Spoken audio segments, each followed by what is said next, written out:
Okay, hey Gators, it's John Means, and today I'm here with Principal Smith, and we're going to be talking about the phone policy and really going over some questions you may have and concerns. Would you like to say anything to everybody before we start? No, thank you. We're in this together. It's really a policy that's been passed. Had the third readings recently. It's also a state law. John, I thought about talking about it with you. Mm-hmm. I thought it would be appropriate and just to have a conversation with you. So thank you for having me. Right. No. It's of course. So I guess one of the main questions is going to be how exactly is this going to be working? Yeah, state law really says from bell to bell that you're not supposed to have your phone, my watch, AirPods, any kind of personal device on you and out and present from bell to bell. Before school, I'm indifferent. After school, I'm indifferent. But from bell to bell, they're saying, hey guys, we need you to make sure that students don't have these devices out and about during the school day.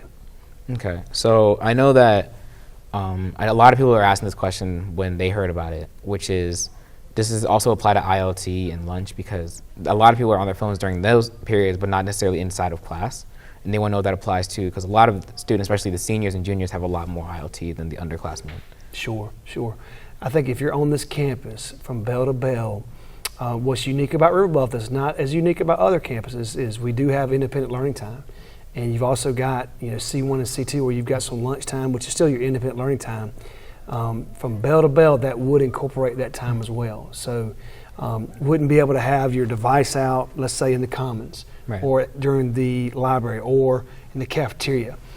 Just wouldn't be able to have that out during that time. So you're right. That is concerning, because y'all do have a little more flexible time than a traditional person does. I don't want everybody to be discouraged by that. I think it's just part of what we're going to try to accomplish. And I think we'll have some healthy outcomes in the end after a little bit of rough, probably difficult start, because it's going to be hard for all of us to kind of have a little more self-control with our devices. Does this actually go and affect like staff as well? Does teachers and principals, do you have to follow this rule as well, or is it more loosely? It is for students, and the policy is written for students. I'm going to encourage our teachers and staff members. We have 240 faculty and staff. That's a lot of adults. Right. So including your principal. I'm going to try to find a different watch to wear. Announcing an amazing electronic breakthrough. A watch so unbelievable, so incredible, so revolutionary that it goes beyond time. My phone, I have to use it for work purposes often. But I'm not going to sit in the cafeteria on duty and scroll my phone, and be on my phone. And I want to try to model that behavior for you all and try to be, do that with you, not just sit there. And I don't think it'd be appropriate just to kind of have our phones out all the time when you guys can't. So if they do have to work, a lot of our teachers, they'll have group texts like you all do, and just to cover classes and things like that. I may have to talk with my leaders or my SRO through text. So an occasional thing like that for us, it'll be fine. It's appropriate. It's not designed for faculty and staff, but I think we should, as adults, try to model that behavior as best we can. One of the things that was going to come up is that in the case of an emergency, would that exempt students from having to follow this rule, because they might need to contact their parents or contact their guardians or whoever is needing the situation? Would that be a case where it would fall under, oh, okay, you can use your phone in this case? Yeah, great question. If we ever, I hope we don't, but if we ever have an emergency on our campus and you need to communicate with somebody off of campus or on campus, you're going to be able to, you'll have your phone for that purpose. And, safety first. That was like my biggest concern that I had going into this. Yeah, I don't blame you. I mean, I know to have a safe and civil school is our number one goal. If we ever have a situation where we're not safe, I'm going to try to communicate to your parents in real time as fast as I can what's going on, what's not going on. And through Parent Square, immediately it'll override everything. It's not going to be helpful to have 2,200 people out with their phones and devices out. I don't know if that's going to help a situation. But if we had a real challenge with safety, absolutely it would be appropriate for you to contact your parents and or shoot them a text, something like that. Hey, I'm safe, I'm good. That would be something that's still okay. Right. Okay. And I think this is one of the big things that are also needed to be touched upon. How will consequences work? Will it be a first warning, or will it be straight into something like writing up, straight into detention? How would that work for a student? Because that's definitely a large factor, because a lot of students are like unsure. Will it change for class? We don't know how that's going to work yet. Yeah, so I would say this, we are crew. And so in crew, you're going to go through that first week back after the holidays. You're going to unpack the policy, unpack the consequences, unpack what this is doing to you all, what it's, have civil discourse, have a conversation about it. We want to have lots of conversations, including this one up front, but also that first week back as y'all kind of feel it. Consequence-wise, the first one's a warning. John, please put your phone up. You know, we're supposed to document that warning. Second offense will be a detention. Third offense is in-school suspension. Fifth one though can be a recommendation for expulsion. Right. So it kind of quickly escalates. You know what I mean? We enforce those things as best we can, but we don't let them dictate our culture, which is a very healthy culture. Cell phones is not going to dictate. This new rule is not going to dictate our relationship, our culture at River Bluff. It's going to be something we have to, enforce and implement. It's a state law, but we're not going to. It's not going to be this punitive environment where we're chasing down students, trying to, hound you all for your phones all the time. Dude, where's my phone? Where is it? Help! Help! I know our students. I know that most of you will do well with this. You'll know the expectation, you'll know the boundary, and you'll thrive. There'll be some that, in all schools, they'll test those boundaries, and there'll be some consequences attached. I feel like part of it is a case of we want to make sure they already have these habits established. They shouldn't be on their phone. And so I understand where they're coming from with the whole decision behind it. But I feel like, in my opinion, even if it's a more, I guess in a way, riskier move, like not having the policy sort of creates the idea of whatever happens, they have to learn that responsibility themselves, but they also might not learn the right things from it. So having the policy helps us to actually, we have to apply it. We have to understand that we can't use these all the time, which makes perfect sense, especially in a context as important as schooling, where it's every mistake you make is going to tally up by the time you get to the end of your high school and then going into college. So I feel like a lot of it comes down to teaching us that personal responsibility that we need to have in case we don't already know it. One of our habits of success is personal responsibility. It's also in our profile of a graduate, and we've talked about that since your freshman year. This is a great time to emphasize that. And I talk about it with my children. I have 3 children, 2 graduates from River Bluff, one that's a junior here, and even myself, about what's my boundary, what's my expectation with my device, because they're designed so well where we can spend hours and hours on them each day. We'll talk about that during crew, about our screen time and things like that, and what y'all's generation, more than any generation, John, though, is being faced with these devices constantly. And it really, the research is showing that 40% more students in your age, your generation, suffer from anxiety and depression. Since the forward-facing iPhone, since the camera was forward-facing. Imagine what that means. I am for our students being more healthy, being better people, learning how to conversate even better, having more relationships and knowing how to do that at a higher level. I wonder if we had this conversation in April, what our conversation is like, what outcomes we might have from this measure, from this change, if we give it a go. I think that at first there's going to be a lot of students who are very upset about it.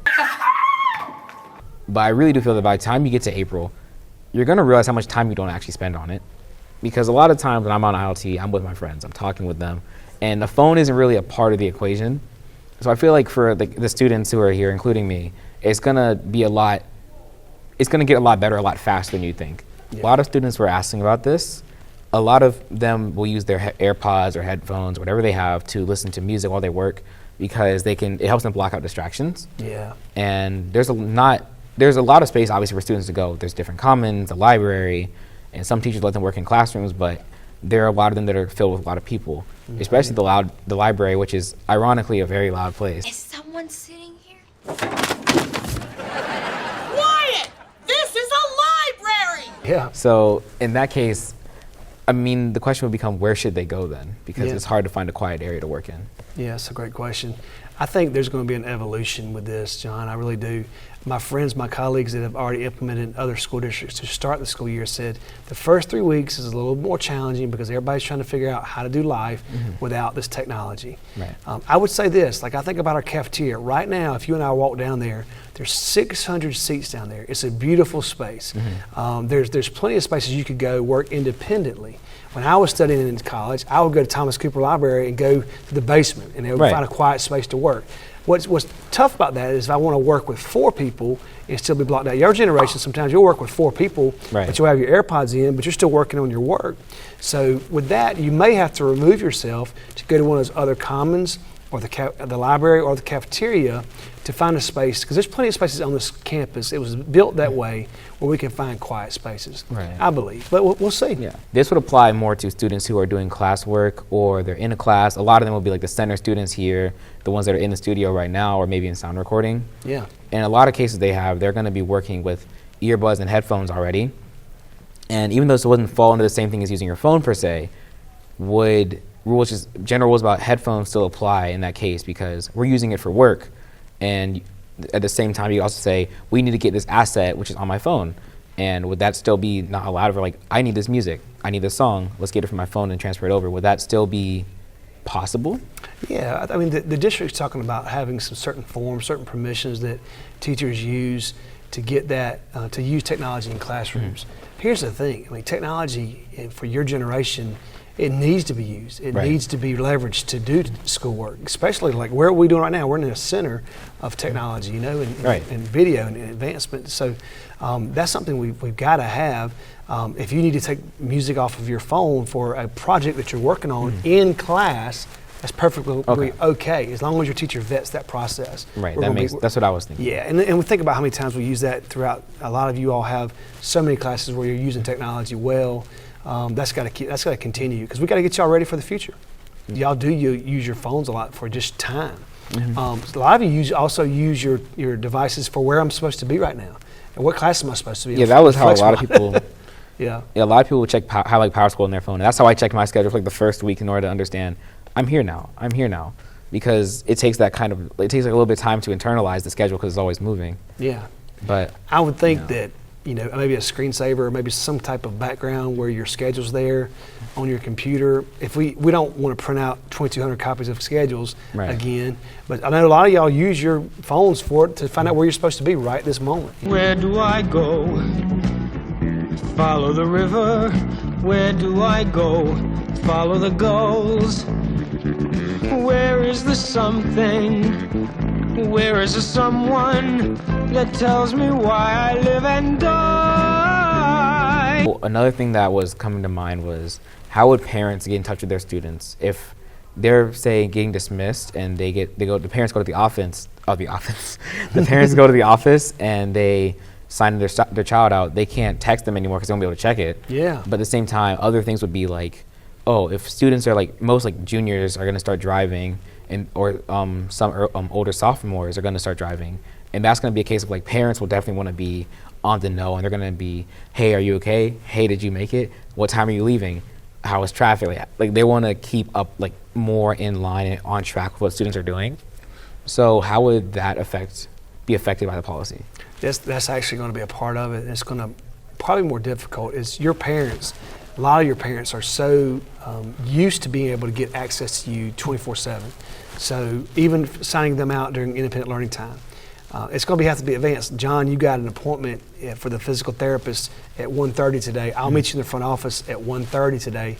Remember that, and you got a personal responsibility. You got to remember to do that, and during your ILT to come up to the office. If you're in class, we can call and get you out of class. Right. If we can't, you got to have that personal responsibility. You got to have the upfront communication. And it's got to be a little more planned out than maybe it was in the past. Right. Okay. Yeah. That is all the main questions that I wanted to go over with you. I want to thank you for reaching out to me so we can organize this. Yeah. And of course, thank you for coming as well. And if you guys have any more questions or concerns, please reach out to a staff member. Yeah. So yeah, I want y'all to again know that we're going to be in crew. We're going to be talking about this. This is not something where we feel like we're. I don't know.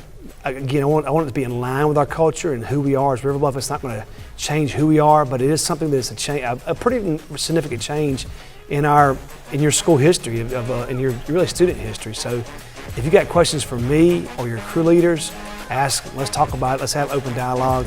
We value student voice. We always have, and we always will. Go Gators.